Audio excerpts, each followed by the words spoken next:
আসসালামু আলাইকুম। আজকে আপনাদেরকে দেখাবো বিদেশের মাটিতে বসে স্বদেশের খাবার খাচ্ছি।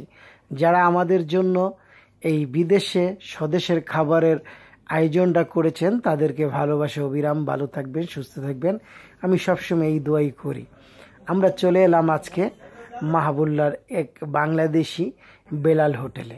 এই যে দেখতে পাচ্ছেন, সকালের নাস্তায় খাবো পায়া অথবা নেহেরি।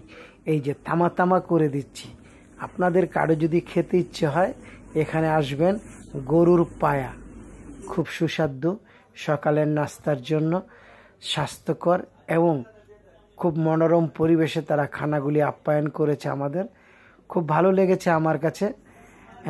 খুব সুন্দর সুস্বাদু খাবার।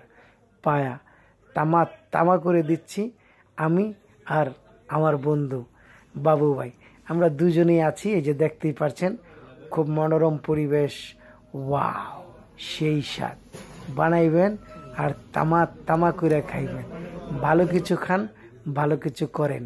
এই যে হাউ হাউ করে দিয়েছি, হাউ হাউ।